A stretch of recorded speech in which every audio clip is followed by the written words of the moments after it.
Монгол Улсын ерөнхий сайд учрлын чөлөөлийн санамжлагын хүрээнд өрхийн эмч нарыг олон тооны тайлан цааснаас чөлөөлөх ажлыг эхлүүлсэн. Эрүүл мэндийн сайд Батчуур өнөөдөр Баянзүрх дүүргийн 26 дугаар хорооны тэгш дүүрэн хүслэн өрхийн эрүүл мэндийн төвд ажиллаж хэрэгжилтийн яв сулаад давцал хийдэл хаана гарч байгааг газар дээр нь очиж үзэн эмч нарын санал хүсэлтийг сонслоо. Сайн байна уу? За ямар програм давхардуулж хивээд байгаагаа нэг харуулаад таач. Асуудалтай нь юу вэ? Энэ болохоор одоо нөгөө медсов байгаа. Ингээд ихэд одоо үзлэг явуулж байгаа. Тэгээ одоо энэ бас нөгөө токиш гарцсан болохоор энэ 7 хоногоос ерөнхийдөө хөнгөлөлтөө энгийн имиж араас энийг бичдэг болно гэсэн.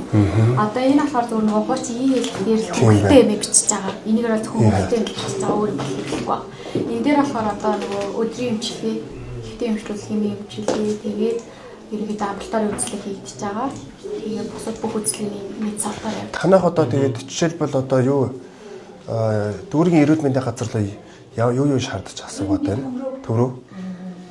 Дүүргийн эрүүл мэндийн төвөө ерөөсөө өдөр тутмын ерөөсөө өдөрт гарцгаа бүх мэдээнүүдэд дамжуулж байгаа. Ерөнхийдөө манай өрх эрүүл мэндийн төв 5 програм гээд үйл ажиллагаа шилжиж байгаа. За энэ сая танд үзүүлээд байгаа медсофт гээд MPS гэдэг энэ програм болохоор нөгөө 182-ыг хэрэгжүүлэхтэй холбоотой, хүн амаа бүртгэхтэй холбоотой ийм Монголын мэдээлэл солилцдог.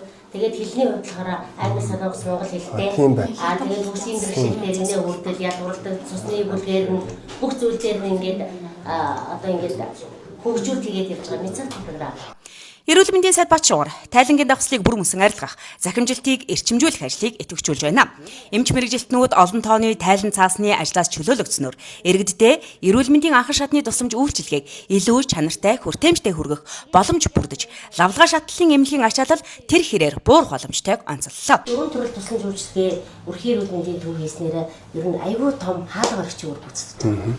Бидний зорилго юу байгаад байгаа гэхээр хүн амын дунд хамгийн өндөр тохиолдод байгаа өвчнүүд дээр нөгөө нас оролтын өндөр байгаа 30-60 насны ирчүүдээ дуудii, илрүүлээ. Одоо энэ хагас жилийн байдлаар манайх нэг 500 орчим том хүнд нэг 120 орчим хүүхдэд өдрийн эмчилгээ нийцээ явж байгаа. Яг энэ хэмжээгээр нөгөө лавлгаа шаталтаар очиод таньдаг нэгдэг хүмүүс ангуугаад эмнэлэг төвтэй тэр хамтлагийн эмнэлгийн орны юм байхгүй болсон байгаа байхгүй. Энэ өрөөг нь манай иргэдийн нөгөө эмчилгээ нэгээд эмчилгээ хийдэг өрөө мэд ор та. Иргэд бас гэр За эмнэлгийн тусламж үйлчилгээ ямар байна? Манай байгууллагын ажиллаж шүү. Тусламж үйлчилгээ сайн тэгээд юу багтаамж мунтай. Том хоороо 27,000 хүн амтай хороо юм биш. Коронавирус 50,000 хүн амтай. Тэгээд энэ байдлаар эдгээр байгаа шүү. Тийш дээ хотгонууд баригдаад байгаа тий. Хүн амын тоо их байна. Эрүүл мэндийн даатгалын асуудал шийдэгдэж байгаа юу? Одоо би нөгөө үений хаалгаанд орох гээд Тэр шийдэгдэж байгаа шүү. тийм үү. Тий, үе болор соёлох харин тий. Даатгал хүлээгээл. Тэгээ нэг квотк тооцоод байгаа шүү дээ. Тэр нь шийдэгдэж байгаа шүү. Оо за баярлалаа. Тэгээ даатгалын асуудал шийдэгдэж байгаа. Тэгээд бас 7 сартаа багтаагаад имиж агсаалтаа шинэ гаргана. Илүү хүртээмжтэй болгох тал дээр ажиллаж байгаа. Сайн байцгаана. Хэдэн төрлийн шинжилгээ их вэ? Манай биохим дээр бол 17 төрлийн шинжилгээ хийн. Энэ дээр бол иммунолог дээр нь бол 8 төрлийн.